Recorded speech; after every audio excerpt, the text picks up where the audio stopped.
Hello and a warm welcome to another episode. My guest today is Jonathan Gregory, former head of partnerships at Userlane, co-CEO and co-founder of the Sound Animal, and former head of commercial partnerships at Moss. Together, we dived into key components of a powerful positioning. We explored ideal customer profiles, jobs to be done, and a lot more. Welcome, Jonathan. Welcome to Jonathan. I'm super blessed with that vast variety of experience to welcome you today in my episode, Jonathan. Thanks so much, Björn. Excited to be here. So when we decided on what kind of topic is key, we were pretty fast aligned on let's dive into ICP and value proposition. And I'm just curious, why is it such a popular topic, even for companies which have exceeded 2 million, 3 million in revenue? You know, Björn, I'm actually pretty surprised that you're saying that it's a popular topic, because whenever I work with a company, I realize that a lot of the times people haven't really done the work and haven't, thought about what really drives their customers and their ideal profiles that they're targeting to a deeper level. A lot of times people say, yeah, we understand the customer, we've built a solution, but really sitting down and going through the process and having a granular understanding of what drives your customer. Most of the time, people don't do that until they're like Series B, right? So I think talking about popularity is maybe the wrong way to phrase it. I think it's a very important point. Yeah, maybe in our bubble, yeah, but it's a super important point, because it basically defines everything that we do with the customer after our initial contact, and even driving the topic of how we generate awareness. Yeah, so that's, I think, why it is such an important topic. All right. Yeah, I'm totally with you, and it's great to have a kind of a cross check about popularity. So let's dive into it. And for me, ICP are the ideal customer profile, of course, and some even kind of add to it the key personas and the key roles in buying center. For me, ideal customer profile is focusing on the criteria on the company level. Mm-hmm. Is it the same perspective you have, or are you mixing company and contact? I am mixing both. I think if you're thinking about like an outbound process, for example, it makes more sense to kind of think about the company level perspective. What kind of information can you get from outside and identify who you should approach? But if you're going a level deeper and thinking about what my messaging should be and how I can lead our customers through the buying process, then it really becomes about the individual personas that you are targeting, and then you have to go to that level. So let's have the end in mind. Because we were talking about, it's not just awareness and demand generation, but it also has implications on the sales funnel, but also when it comes to expansion. So thinking about segmentation, let's dig a little bit deeper about best practice on a company level, because at the very end, as I see it, and I know that you are also a huge fan of revenue strategy and operations. So what is kind of best practice when it comes to what are the essential criteria to define on the company level?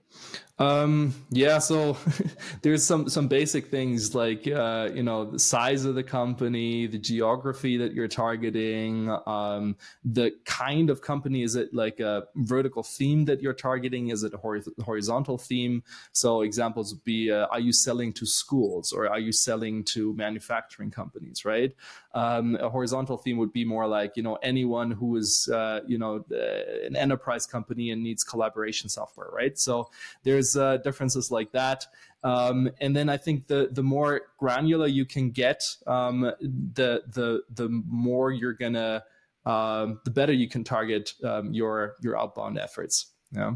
In terms of the company level ICP, I think a lot of times you do need to take at least the role that you're targeting into the consideration. So saying, hey, I want to speak to the marketing leader. Yeah? Otherwise, you don't know who you're targeting within that company. But I think those are the main ones. And then, of course, you can add, factors that are a little bit less tangible. So for example, like, is it a modern brand? Is it a very conservative company? Is it, someone who is more on the innovator front, or someone who is more, counting on proven methods? So these kinds of softer factors you can take into account as well.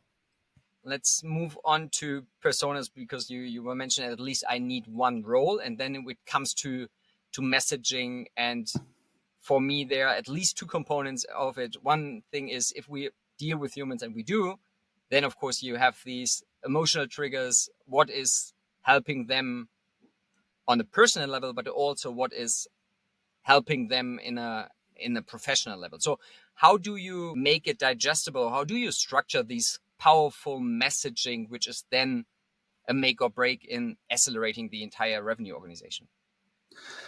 Well, that's a big question. There's a couple of steps, more than a couple, I would say.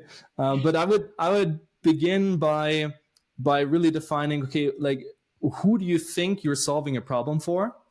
And then what are those problems? And that means that you need to go to a level of understanding what their day-to-day jobs are. So there's a methodology called jobs to be done, which I like.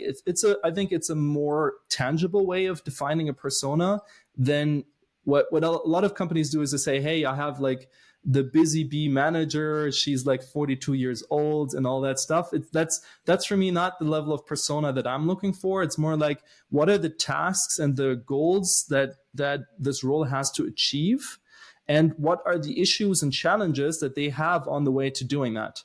And then you can go in and say, okay, what are the pains that they're experiencing in their daily lives, and drill down on that. Yeah. So that's the first part. So I'm a huge fan of jobs to be done, and then map the pain, or attach the current pain, then map what is the change through the new product or service, and then also quantify the impact. Right. Absolutely. And I think, like, even before you can go to the topic of quantifying it, I think you have to kind of realize, is the pain actually, large, and is it painful, or is it more like a maybe thing? I like I worked with Pete Crosby at Moss, and Pete has a framework where he created the hierarchy of pain, and that's basically just saying, hey, from a 0 to a 10, 0 being there's no pain, and 10 being my company will die if I don't act right. Where on that scale is that pain, right? And then you can see how critical that is for a person or for a company to be solved. And obviously, if you address a higher pain, then your solution is going to have a higher impact, right? So to be able to get to the point of impact, I think the first step is you have to identify how big the issue is that you're solving. And I think I like to think about it in two ways. First is the company level pain, and the second is the individual person's level pain. Yeah? So the company might have a big problem in like not being able to forecast over the whole company, but the individual person might not be affected by this, right? So I think those are two separate ways of looking at pain, and you should look at both. Yeah. And what pops into my mind is when we look at at least we talk about mid-size or even enterprise companies, and we're looking at the entire buying center, then if you're talking to kind of a C-level and or kind of top management, then you have this bigger perspective, which is more relevant. And there you have the personal interest and the company interest more aligned or closer together. Mm-hmm. Whereas when you talk to user, then you might have a increasing gap between these two perspectives. Yeah, Is absolutely. that right? Like top, above the line, below the line, that concept. I like it, especially for outbound. So I think that's a great way of thinking about it in a different way as well. And I'm one of my favorites, and I learned it from Patrick Trimpe. Hello to Zurich. And he's always asking, okay, Now we have talked so much about the functional benefits. So what's personally in for you? Mm-hmm. And it's yeah, at the very end, we have all, whether hid consciously or subconsciously, we have a personal interest or not in getting a new product, a new service in place. Yeah, absolutely. And I think like when it comes to quantifying, then I think you can also go one level deeper, because a lot of times when we talk about the pain, we stay quite on the shallow end of the of the ocean, I would say. Yeah. And if you go deeper and kind of look at, what are the implications of that pain and what's the risk that they're facing, then you can go one level deeper and you can say, how big is that actually? Like, if we don't act, what might happen? Yeah. And then figure out, the propensity of it, see, okay, how big the impact would be, how likely it is that impact would occur, and then how immediate it is, basically. So is it something that might happen in 3 years, or is it something that's going to happen tomorrow? Because then you better act. The other thing which kind of also attaching and supporting this deep level of qualification is you talked about that you're a spiced fan. Is it kind of for every company you have been to and all the clients? What's your perspective on a really rigid qualifications process along the journey? Yes, I have an issue with the wording qualification. Whenever I hear that, I feel people are trying to weed out whether or not, a customer makes sense for them. And I think it, especially for, like, if you have the focus on qualification, I think you go in the conversation with a different mindset than if you say it's a discovery, right? So I would say, I would call it discovery or exploration, and then, understand whether or not we can actually help that person achieve what they're looking for. So that's just an aside. And then when we go in, I think, like, one of the first sales books that I read was Spin Selling by, I think, Neil Rackham. And it was a formative experience for me, because it was the first time where I understood that, I differentiating between pain and problem and impact, and that there are different questions that you need to ask to kind of ascertain what that means for the customer, for the person that you're talking to. And whether you use Spiced or Spin or Medic, all these different methodologies that you can use, it basically comes down to understanding the problems and the pains that people have and the impact that has. So what is the implication of that pain in your daily life? How does that affect you? And how costly can that be? Yeah. Whether or not it is missing out on opportunities, or it is, generally like losing money or running into issues. Yeah. So I think just having that framework in mind and saying, okay, if I do discovery and exploration with a customer, I kind of try to understand how big of an issue these things are, so that I can see where I can add value. And then if I can add value, where I have to focus the continuing conversations and the work that I'm doing with them. Yeah. I mean, I come from a consulting background. I was a consultant for 7 years.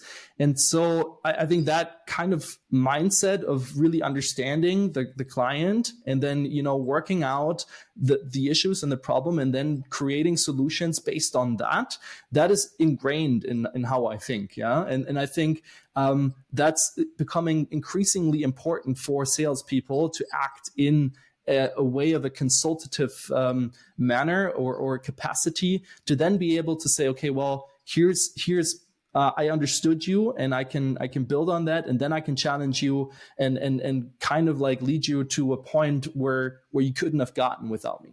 Yeah. Yeah. I really like the perspective on discovery. I'm just thinking out loud, because the only thing in that context why I like the qualification is for disqualification. So if we find out that we are not a good fit, then it's and this is, I think, stuff which is getting more and more popular, I would say. But I think it's a super important tool to say at some stage, we are not a good fit for either way, because the product is not serving what you're really looking for, and or it's not the right time, or any other circumstances, but we are conscious about investing any further resources into it, or to rephrase it, especially when it comes to managing teams, to give the confidence to stop here and then. Absolutely. And I think a great question to get to that is sometimes I ask, potential clients or people that I talk to that want to get my advice, then I ask them, hey, everything is going so well. Everything you're telling me sounds fantastic. Why are we speaking? And like, where is there anything that's going wrong? Like, it sounds fantastic. So, and then, sometimes they realize, oh, maybe that's just what I told you all the good stuff, but I haven't told you the bad stuff, right? So, and then sometimes they open up and say, okay, well, yeah, actually there's this and this and this, and we can actually work on that. And sometimes it's, yeah, actually you're right. I just needed that, to have someone else tell me that actually everything is going well, right? So these two opportunities or these two paths exist, but I can tell you, like 90% of the time, whenever I ask that question, people go to the stuff that then they realize is not going well, and then we have a conversation that gets real. Yeah, nice. Talking about real, and then I'm intrigued on your perspective. So, still, at least in my little bubble, some people think that the kind of sales process or demand process is kind of linear. So when we talk about ICP and really digging deep into our customers, then of course it's talking about SaaS modeling in particular. It's talking about the impact we are not just claiming to bring, but also that to make the customer feel this value add. So my question to you is, is there any kind of best practice where you have not just this linear optimization, but it's more a circular process in terms of all the learnings or all the insights we get after the initial sales are kind of circled back into continuously shaping ICP segmentation, basically? Yeah. I mean, I think it's a great way of looking at it as a circle, because it's a continuous thing to do that. I think I read, I don't know, maybe it was Patrick from Unique as well, but before someone posted this, I always did my sales playbooks on like Word or like Google Docs, right? And then at some point I realized, this is a living document. This is not something that one person creates and then everyone kind of follows it till we all are like into all eternity. It's something that is a living and breathing thing where everyone should be able to contribute, and it needs to iterate and it needs to evolve over time. And so now, I do my sales playbooks for customers. I do them in Notion or like in a collaborative tool. And a lot of times I let, the people that are actually working on the ground and the sellers, create parts of that playbook. And I tell them, this is something that we need. How about you have a crack at it and see what you come up with, and then we can talk about it in the group, right? And so one thing that I really liked that we did at Moss was when it came, for example, around like competitive positioning, we had like one person who has had a lot of experience pitching against a certain competitor, kind of bring that knowledge back to the group and have like a lunch and learn. And then we had like every week, one competitor would be discussed by one seller. Yeah. And they would share their experiences and update that part of the playbook. So, and I think you can use that process also around like the positioning and the pain, and say, hey, let's have a regular understanding in a meeting to say, hey, has anything changed? Are we targeting, like, do we have to target a new group of people? If we are targeting a new group of people, what are their pains specifically, right? So, for example, at Moss, at one point, we changed ICP a little bit, and we targeted a new group of people, but we haven't really we hadn't done the work until that point of time to really understand their pain. So at least as soon as you switch like persona or like a vertical or horizontal theme that you're addressing, that's the latest point in time actually where I think you should run through that exercise again. But that being said, I think a lot of times, like to really understand customers on a deeper level, you need to kind of set dedicated time aside for that. It's not something that you can just do on the fly, because it does need some form of interaction. It does need some form of deeper thought. So I feel like if you have it, once a quarter or every 6 months or maybe every year, that's probably enough if you have a good basis. Yeah. And then you can take it from there. It's a great closing remark. It was so short while, but let me wrap it up and please add any kind of whether popular or not. I think we both agree that ICP on the company level and on the key roles and personas is fundamental work, and you can't go deep enough. So it's really and this is where it's crunch time, I would say. This is where the extra learning and the competitive advantage will be created in really understanding, digging into the pains and challenges. And I really like what you said, that on a very practical advice, do it kind of accessible with Notions, and then it's a living document. So with Patrick, we discussed that you can bring it up continuously into the training sessions, that you also have these alignment meetings with insights from marketing, but also customer success. So there is continuous work to really get better together. Is there anything I'm missing within my wrap up? Great summary, Björn. I would add something that many people don't think about when it comes to ICP and the pain and understanding the customer work comes. So it's about, like, the reason why we do all this work is also to tailor our messaging. And I think that's the next step. It's kind of like to understand what is the value that we are delivering against that pain. Where can we really solve that pain, and how do we solve it? How critical of a problem is it that we're solving? How unique are we in solving that? And then understanding, if you chart it like on a 4x4 matrix and saying, hey, are we like uniqueness and rareness on the one axis, and then like criticality on the other axis, and then understand, okay, do we get anything in the upper or right quadrant of we are unique and this is a critical topic to solve? That's where you should double down on your messaging, right? And this is where you have a competitive advantage, maybe even a monopoly in that topic. And if you can phrase something in a way that addresses that, and maybe also position your messaging around that, then you have a home run that you can take basically to the bank, right? Wow. And getting there, I think, is the ultimate culmination of all that work, and that takes an additional process to run through, but I think it's absolutely worth it. Yeah, what an end! So thanks so much. This was definitely a huge add-on. So Jonathan, thanks so much. This was not just insightful, it was super, super valuable. So thanks again for your time. I will link your profile for the ones who have been which are interested about more about your work and what you're doing. So have a wonderful day, and thanks again. Thanks so much, Björn. Bye. Bye.